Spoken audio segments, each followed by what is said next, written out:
অন্তর্বর্তীকালীন সরকার নির্বাচন ঘোষণা করলেই দেশে ফিরবেন শেখ হাসিনা, এমনটি জানিয়েছেন তার ছেলে সজীব ওয়াজেদ জয়।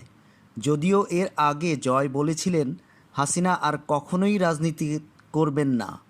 এ খবর দিয়েছে ব্রিটিশ গণমাধ্যম দ্য ইন্ডিপেন্ডেন্ট।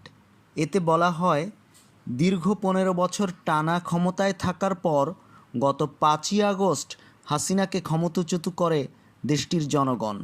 কোটা সংস্কার আন্দোলনকে কেন্দ্র করে গড়ে ওঠা আন্দোলন এক পর্যায়ে হাসিনার পদত্যাগের আন্দোলনে পরিণত হয়।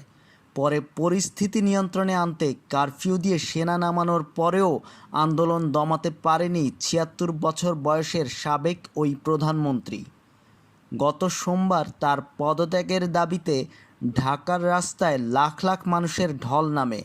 এমন পরিস্থিতিতে এক পর্যায়ে বাংলাদেশের সেনাবাহিনী হাসিনার পক্ষে সমর্থন প্রত্যাখ্যান করলে তিনি পদত্যাগ করেন এবং দেশ থেকে পালিয়ে ভারতে চলে যান।